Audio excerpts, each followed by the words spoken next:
बोलिए श्री आशुतोष भगवान की जय, सच्चे दरबार की जय, सियापति रामचंद्र की जय। बन के सखा मेरे पास रहा, देखकर सर्वस्व न कुछ भी लिया। हर कष्ट सहा मेरे खातिर, पर मुख से कभी जाहिर न किया।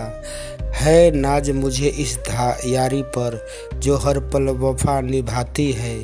सद्गुरु सदा संग है अपने, एक वही सच्चे साथी है।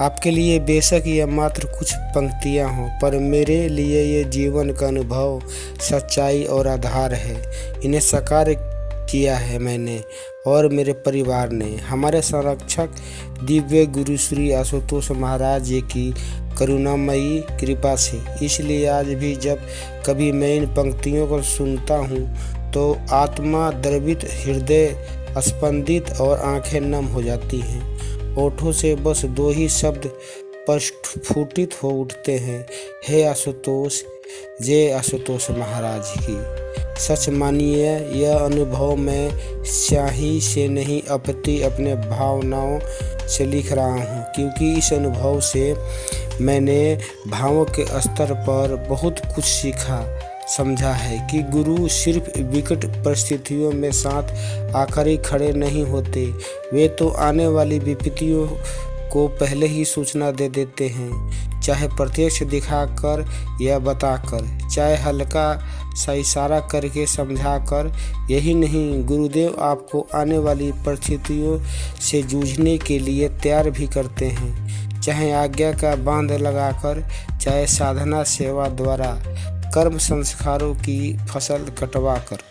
और फिर जब वो विकट परिस्थितियाँ आती हैं तो सबसे पहले आपके बिना बुलाए आपके साथ आकर खड़ा भी हो जाते हैं, बिना जाहिर किए, बिना बताए। भला है कोई रिश्ता इतना महान, इतना समर्पित, इतना प्रेमपूर्ण।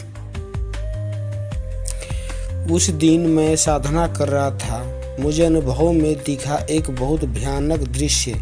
मेरी माँ सफ़ेद साड़ी में बैठी रो रही है, उनके चारों तरफ आग जल रही है, और मैं सामने, मेरे पिता सफ़ेद कपड़े में लिपटे हुए हैं। मैंने यह अनुभव जब माँ को बताया तो उनकी आंख में भी आंसू थे।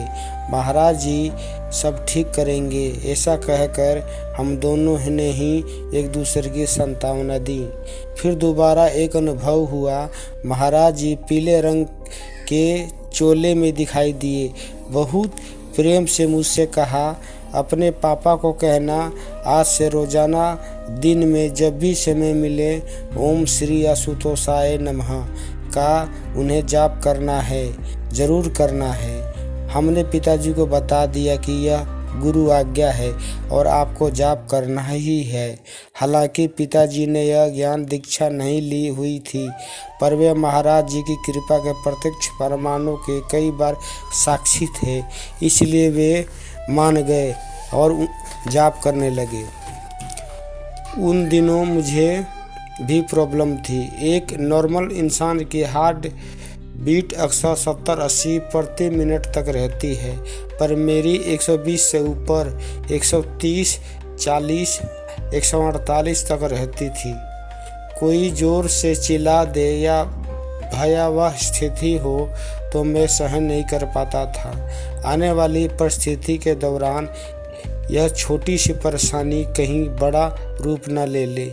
गुरु महाराज जी को इस बात की भी चिंता थी, इसलिए मुझे तीसरा अनुभव हुआ जिसमें महाराज जी ने मुझसे कहा, तुम्हारा पास डमरू है। मैंने कहा, नहीं महाराज जी। महाराज जी ने पुनः कहा, आज मैं तुम्हें रोजाना डमरू सुनने का अभ्यास करना है। मैंने साधना से उठकर माँ को बताया। माँ ने थोड़ा सोचते हुए कहा, डमरू तो अनहद नाद का प्रतीक हुआ। हो न हो, महाराज जी ने साधना में बैठकर अनहद नाद सुनने की आज्ञा दी है। बस मुझे सूत्र मिल चुका था। उसी दिन से मैंने साधना में अनहद नाद सुनना शुरू कर दिया। नतीजा, अगले कुछ दिनों तक मेरी पल्स रेट 90-98 तक आ पहुंची थी। साल 2019 फरवरी का महीना, मेरे पापा का पेट अचानक फूलने लगा, पैरों में सूजन रहने लगी। पहले हमने ध्यान नहीं दिया, पर हर बीतते दिन के साथ पेट बढ़ता जा रहा था। इन्हीं दिनों माँ को अनुभव दिखा कि पापा बिस्तर पर लेटे हुए हैं। इतने में महाराज जी आ गए और उनके नीचे से एक काले रंग की चादर खींच कर निकाली। माँ ने तुरंत यह अनुभव पापा को बताया, साथ ही ऑफिस की डिस्पेंसरी में दिखाने के लिए उन्हें बहुत समझाया और मना लिया। इधर हमारी आश्रम में भोजन देने की सेवा थी। माँ और मैं वहाँ चले गए। हम आश्रम जाकर साधना में बैठे। अब मुझे एक अनुभव हुआ, दूर दूर तक रेगिस्तान है, चारों तरफ बस धूल ही धूल है। तभी उसके बीचों बीच महाराज जी खड़े दिखाई दिए। हाथ में अपनी धोती हल्की सी उठाकर महाराज जी उस तपती रेत पर नंगे पांव चल रहे थे। जैसे जैसे वो चलते हुए आगे जा रहे थे तो उनके पीछे पद चिन्ह की जगह कुछ अक्षर आपस में जुड़कर उभर रहे थे। वो अक्षर अब 4 शब्दों का रूप ले चुके थे, जो इस प्रकार थे, जो तेरा वो मेरा। यह अनुभूति देखते ही मेरी आंखों में अश्रु उमड़ आए और प्रार्थना निकली, जी महाराज जी, जो कुछ भी मेरा है वो सब आपका है। हम आश्रम से निकले ही थे कि पापा का फ़ोन आया। बहुत घबराते हुए उन्होंने कहा, डॉक्टर ने तो देखते ही कहा, आप इतने दिनों से क्या कर रहे थे, सीधा बड़े अस्पताल जाइए। अगले ही दिन हम अस्पताल चले गए। 5-6 घंटों तक पापा के टेस्ट चले। फिर सीनियर डॉक्टर ने हमें बुलाया और समझाया, इनका लीवर लगभग डैमेज हो चुका है, इसीलिए इनके पेट में पानी भर रहा है। इसे लीवर सिरोसिस कहते हैं। हमें तुरंत कुछ करना होगा। हम हैरान, कुछ करना होगा, पर क्या? हमने पूछा। जवाब आया, लीवर ट्रांसप्लांट ही एक रास्ता बचा है। अब तो मानो हमारे पैरों के नीचे से ज़मीन ही खिसक गई। किसी तरह संभले और वार्ड में आ गए। मन में आया, यह प्राइवेट अस्पताल है, कहीं ऐसा तो नहीं कि पैसा बनाने के लिए बीमारी को बढ़ा चढ़ाकर बता रहे हैं। इतने में हेड ऑफ द डिपार्टमेंट ने हमें बुला लिया। बहुत देर तक समझाया, देखिए आप लोग गंभीरता से नहीं ले रहे हैं, चाहे कहीं भी जाइए, एम्स या ILBS, जहाँ भी ट्रांसप्लांट की सुविधा हो, पर इसे हल्के में मत लीजिए, वरना कुछ बड़ा नुकसान कर बैठेंगे आप। हम दवाइयाँ लेकर घर लौट आए। डॉक्टर की बात सच निकली। पापा की हालत दिन पर दिन खराब होती गई। मुझे याद है, गुरुवार का दिन था। माँ को अनुभव दिखा कि महाराज जी आए और माँ को एक किताब जैसा कुछ दिया। उसकी एक तरफ हनुमान जी ध्यान अवस्था में बैठे थे, दूसरी तरफ गणेश जी की तस्वीर थी। हमने थोड़ा दिमाग लगाया तो समझ आया, हनुमान जी सेवक हैं और ध्यान अवस्था में बैठे हैं। गणेश जी विवेक के देवता हैं और विघ्नहर्ता भी हैं। महाराज जी शायद यही संदेश देना चाहते हैं कि सेवा साधना से जुड़कर रहना और विवेक से निर्णय लेना, विघ्न खुद ही हर लिए जाएंगे। अगले ही दिन पापा को काफ़ी नींद आ रही थी। शाम होते होते बहकी बहकी सी बातें और हरकतें करने लगे थे। हमने निर्णय लिया, तब और नहीं टालना, BLA के अस्पताल ले चलते हैं। वहाँ भी सारे टेस्ट हुए। सीनियर डॉक्टर ने वही बताया, लीवर ट्रांसप्लांट करना होगा, पर एकदम ये सब नहीं हो सकता, इसलिए कुछ महीने दवाइयों पर रखेंगे, फिर प्रोसेस शुरू करेंगे।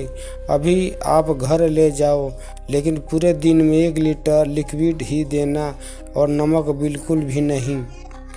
मुझे याद है, उस दिन मैं खूब साधना करता था और पता नहीं क्यों अपने हृदय से एक ही पंक्ति निकलती थी, मेरा वैदु गुरु गोविंदा। उस महीने का मासिक सत्संग कार्यक्रम आया। हम दिव्य धाम आश्रम चले गए, पर मन में यही डर था, कहीं पीछे से पापा को कुछ दिक्कत न हो जाए। जब कार्यक्रम शुरू हुआ, जानते हैं, मंच से कौन सा भजन गाया गया? मेरा वैद्य गुरु गोविंदा। उस भजन के दौरान मैं साधना में बैठ गया। मुझे अनुभव हुआ कि पिताजी बिस्तर पर लेटे हुए हैं, पीली टी शर्ट में हैं, उनका चश्मा साइड में रखा है।